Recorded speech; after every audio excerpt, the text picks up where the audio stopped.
hustling. I won't be defined by your dreams, committed to my goals, yeah. Gotta do my own thing,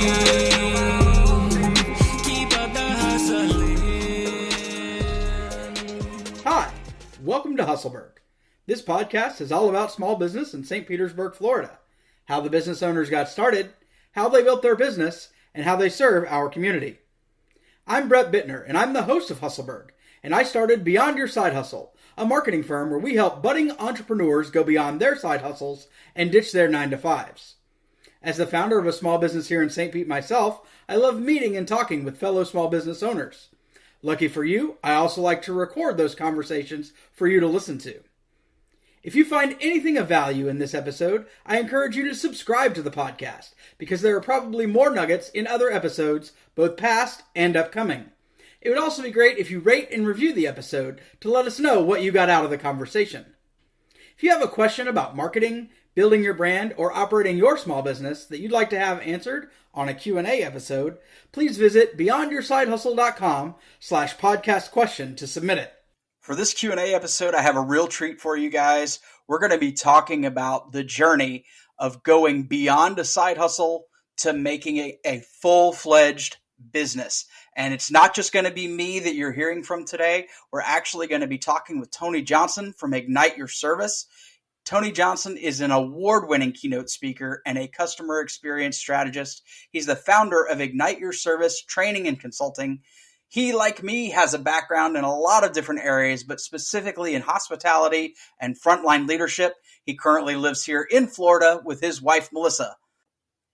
Tony, like me, you have a diverse career background across several industries, with time spent serving retail, hospitality, and entertainment communities as an employee. What was the catalyst that you had to start your side hustle that eventually became your career?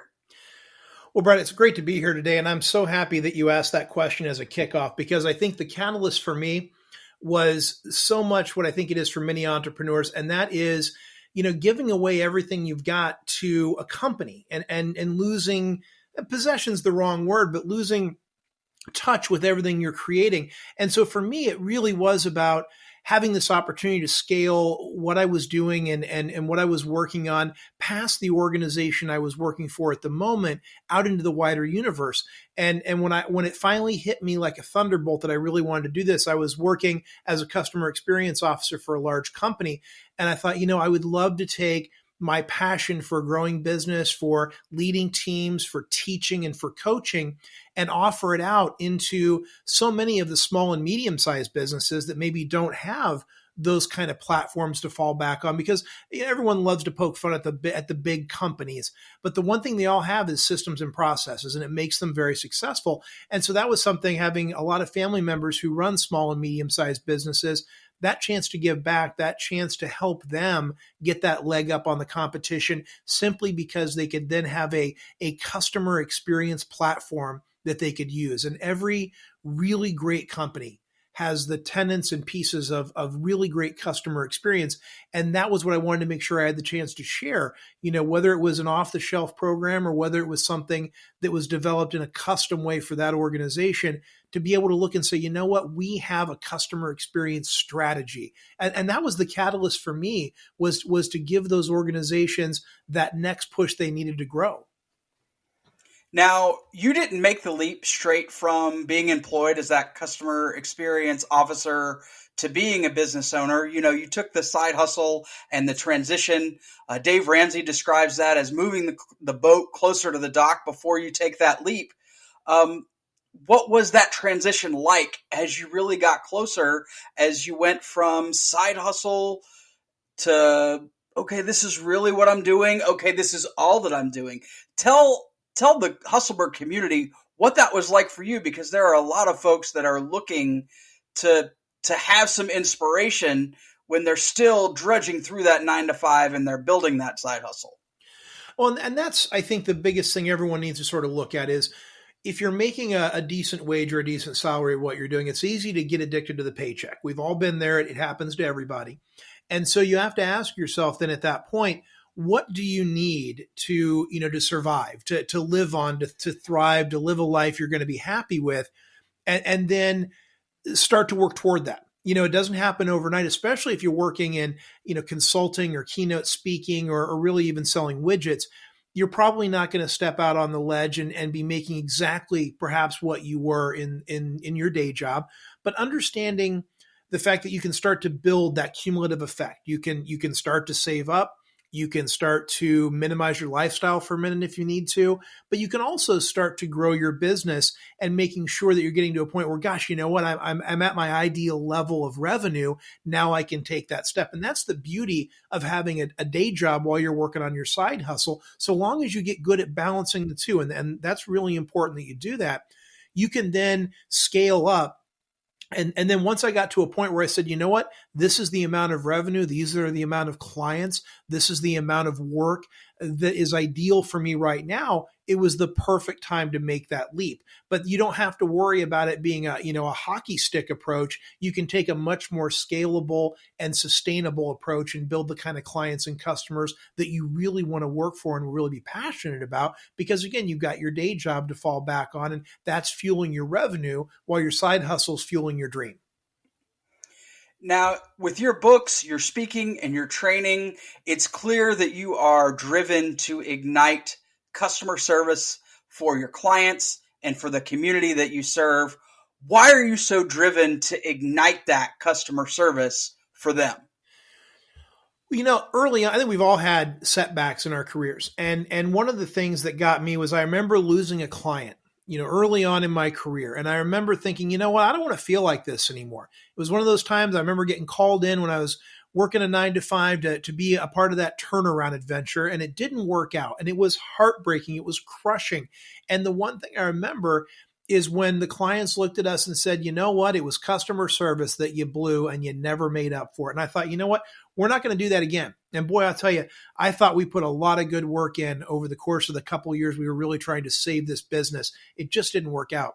And we had thrown ourselves into learning all the core fundamentals of great customer experience. And so I continued down that path to try to make sure that I learned as much as I could, that I got all the experiences that I could, that I connected with some great people to learn more about driving customer experience. And that was what really prompted me, was that feeling of never wanting to not deliver for a customer again. And so all the things that I did over the next decade to drive great experience in my day job, in my hospitality and retail background, was really what fueled all the tenets of Ignite Your Service. All the things that I made work over the next decade, the accounts that we never lost again, the sales growth that we saw, the add-on sales, the customer loyalty, all the things that I knew actually worked are now what fuel this large process that I'm so crazy to share with organizations all over the world, because again, I know it works. And that's what really drives me, is not just sharing something that's good in theory, but that's something that actually worked over the course of a career that I've managed to sort of distill down and pull out all the mistakes that I made over the years and give the very best to the organizations I work with. Now, your business, Ignite Your Service, has several facets. You've written books, you do a lot of public speaking, you do training and consulting. What parts of all of that did you start with as you kind of began the side hustle? And then, how did it all come together when you brought it all together and you were able to really jump in with both feet after you've left the day job?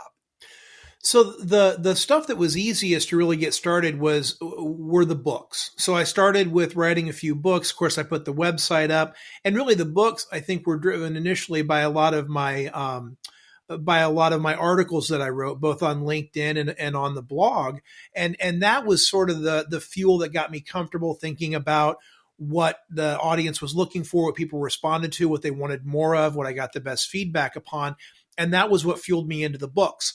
And then from there, it was easy to start building online programs that people would be able to download and use and make that relevant, because neither one of those were time bound. I could really focus on doing my job well, and then market these other pieces, make sure that I had the next book ready to go, that I was marketing it through Amazon and through Books A Million and places like that. And the online programs were easy enough to film and set up and sell. And I got a lot of experience working on my YouTube channel before I jumped into creating programs. Because for me, it's all about thinking about, what skill do I need to build before I go on and do the next thing? So writing the blog fueled my book, and doing the YouTube channel ended up, fueling my ability to do online content and training platforms. And then the third piece was around speaking engagements. So especially when you're starting out as a speaker, you take whatever you can get. It's a lot of free stuff, and it's a lot of maybe not the plum time. So it's, going in and speaking to the local bank on a Saturday morning, or speaking to the local chamber of commerce on a Friday night. The times work out because you might not necessarily be working your day job at that point. And so those were the things I found that were easy to work on in off hours. And so that's where I started. And then as time went along and I had more flexibility in my career, it was easier to massage both of those things together to make it work. But those were the three pieces that I really did start with. So were you purposeful in starting small with the books, and then first with the blog and then the online content, then the books? Was it purposeful that it was small, or was it just kind of, that was all that your bandwidth allowed?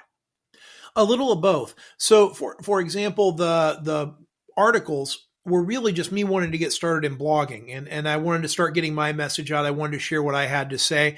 And by the way, spoiler alert, it's really easy as you get started to multi-purpose content if you're mindful about that. And that's the one lesson I wish I would have learned sooner, was if you write a really great blog post, well, that becomes maybe 3 or 4 memes. That becomes maybe 2 videos, and could indeed be half a podcast. So all of those things can fuel each other, because typically if you're content generating for the internet, chances are everybody's not reading everything. As much as you want to believe that you're that in demand, unless you're a huge influencer, you probably are having folks that are digesting certain portions of your content.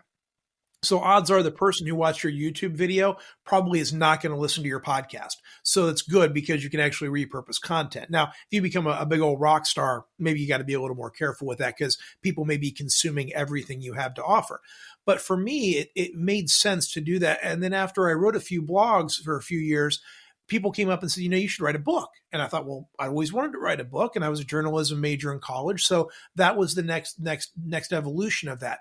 Now, the YouTube channel to online content, that was me just getting lucky there, I'll be honest. After I was doing it for a while, I started looking at the content I was generating, and I thought, boy, if I put these together in a more mindful way with a workbook, fleshed them out a little bit, gave a little more content, maybe went to 10-minute videos for each segment, I could turn this into an online program. So that was sort of a lightning bolt moment as I was looking at my YouTube channel, organizing my videos one day. It hit me that I might have all the makings there for that. So that was exactly how I did it. I fleshed out some of my best content from YouTube, refilmed it, because I'd like to think I've become a little more polished over the years, and then taken that content and turned it into an online program that people could actually take over time, on their own time, and have a really good workbook and set of tools to go along with it to drive really high value out of the content. Well, I think it's awesome that you talk about content creation. We had a Q&A episode about content creation a couple weeks ago. I don't remember exactly how far back it was. And that was one of the main focuses, was talking about repurposing, having pillar content that you can take things from and reuse and repurpose and repackage, so you're not having to do all of that heavy lifting for everything that you do. Have something like a podcast where you can take what you've noted or scripted out for yourself and make it the blog posts, and turn that into some quote tweets and the like. And I love that, to hear that that's something that you had. Unfortunately, Hustleburg wasn't around back then to kind of give you that push or that spark to help with that. And that's a shame, but I love to hear that you're talking about content creation in that way.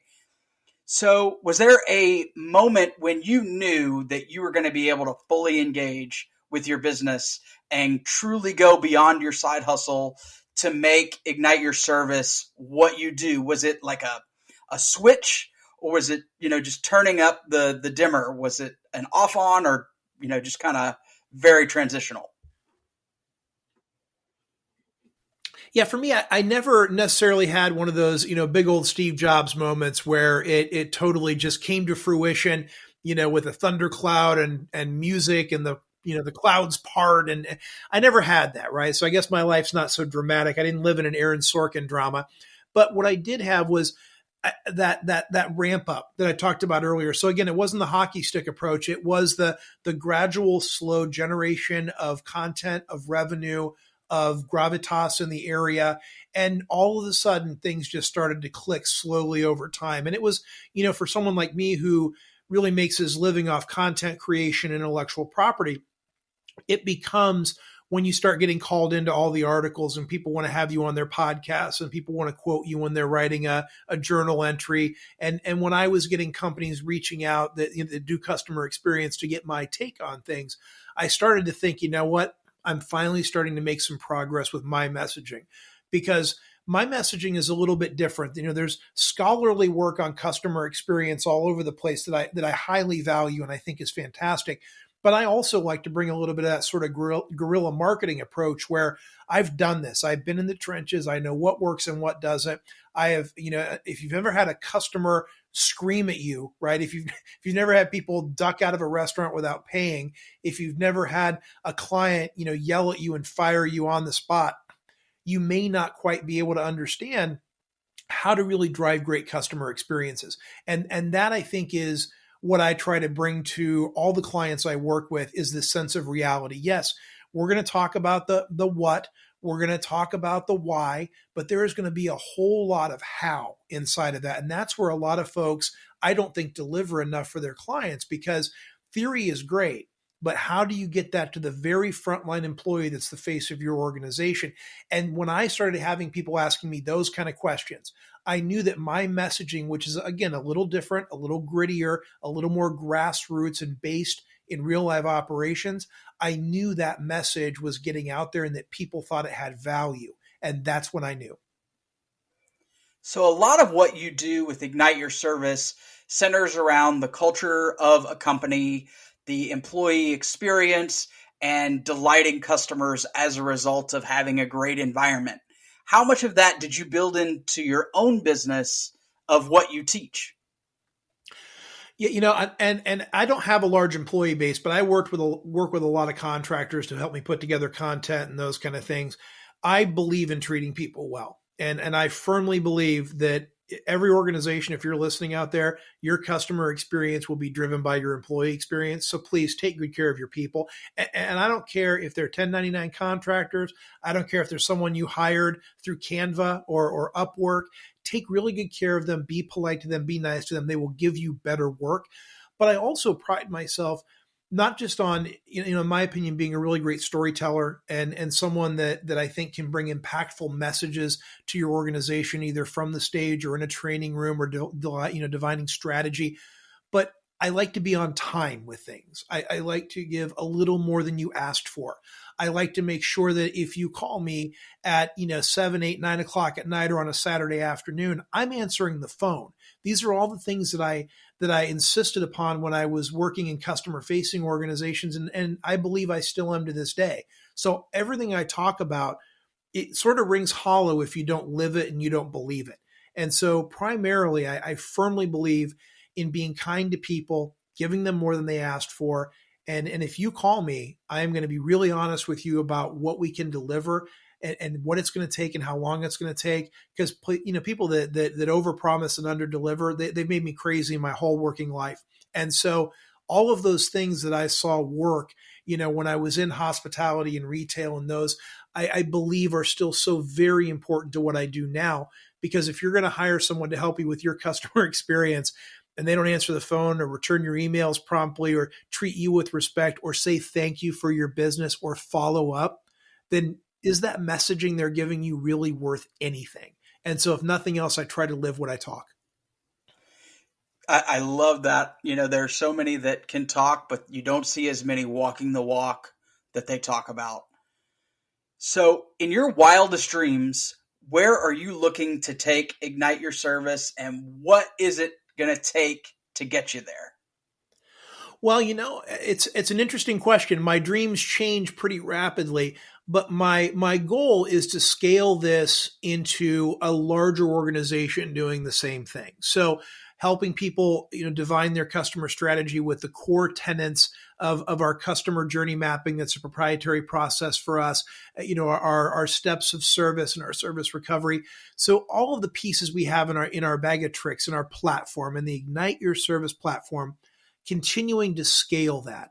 And I think probably if I were going to look at a model, if you're familiar with John Maxwell, John went from being the leadership guru, writing a million books, to that point where he couldn't get to all the organizations that needed him and wanted him to speak. So now he has sort of this franchise model where he has these John Maxwell certified trainers. If I were going to say what my wildest dream is, it would be to have this stable of Ignite Your Service certified trainers that can help get the message out further, farther, deeper, and faster, not just with the training, but with the coaching and the follow-up to help small, medium, large businesses, huge multinational organizations succeed and thrive, because now I've expanded my bandwidth and grown my stable of leaders who can help get this messaging out.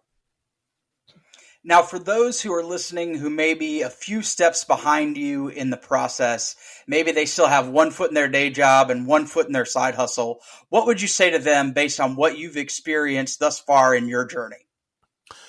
The one thing that I always like to challenge people with, especially if they're taking the path I did, is to be careful with their day job. So, for example, and what I mean by that is do a really good job with your day job. Somebody is still paying you to do that job. And so understand that you still need to bring 100% to that. Now, that's going to mean some really heavy lifting and hard work on your part. It really is. You're going to have to work nights and work weekends and get up in the morning. And at times when you're exhausted from having put in 40, 50, 60, 70 hours in your day job, still going into wherever it is you're going to work on your side hustle and putting that time in. It means being honest with your family about the time commitment that it's going to take and the fact that you're going to be giving a little more of yourself to this for a minute. Now, I think if you bring them in, you make sure they understand what you're doing. They can help you see the vision. They might even be able to help you out.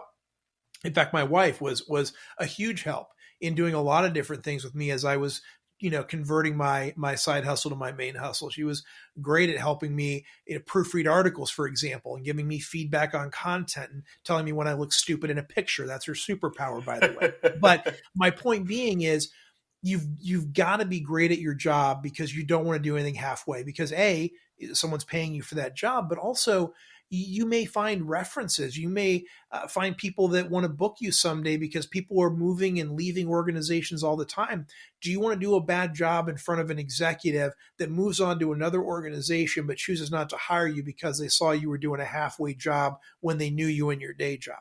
I'd much rather them say, boy, that Bob, that Francine, he or she was always in it to win it every single day. I know whatever they are doing now has to be great because I know their pedigree. So you want that word of mouth. And then I think the final piece is just go slow if you can, because you don't want to have to jump until you know you're there. If you can do a great job at your day job and you can scale up your side hustle in a way that's comfortable for you and your family, and so you're doing everything the right way, it's just going to save you headaches down the road. Now, at some point, though, you have to look at yourself in the mirror and say, okay, I'm ready. I'm going to cut the cord. I'm going to jump. And that's something you have to make a commitment to do at some point. Otherwise, you've really just got a nice hobby. And that's fine if you want whatever it is you're doing to be your hobby. Everybody needs a hobby, but that doesn't mean it's a company or a career. Now, before we wrap up, what would you tell the Hustleburg community is your one thing about being an entrepreneur?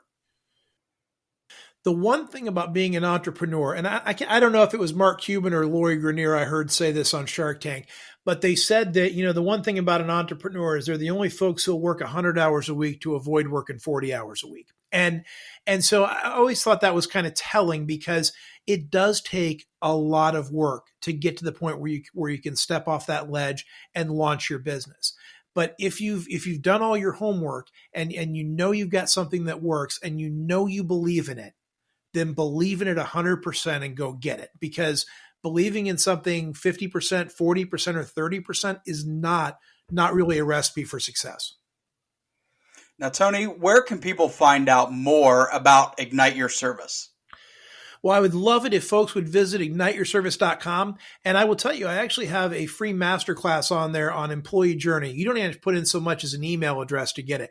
You can go to igniteyourservice.com/masterclass and it'll come right up and you can actually tune right in. I've actually got some free tools I'm giving away right there. But again, just visit the website, kick the tires, and there's about 1 million ways to contact me on there. You can find me also on Twitter at Service Recipe, and you can find me on Instagram at Recipe for Service. So please just dial me up on social, visit the website. And I'm hoping that your listeners will reach out and share their story, because I love nothing more than hearing about how folks are getting started and what they need to take their next step.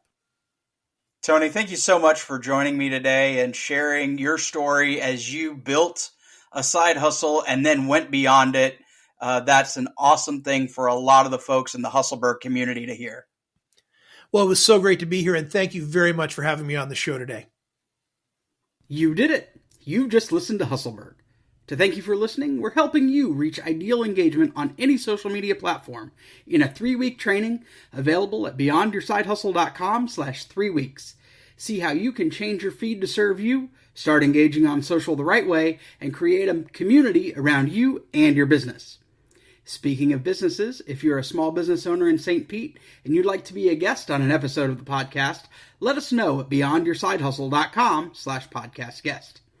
If you got something of value from this podcast, please take a moment to subscribe, rate, and review on your favorite podcast player. This is something small that you can do to help us shine the spotlight on all the great businesses St. Pete has to offer. The music in this episode is Defining Your Dreams by my friend Rhymer Educator.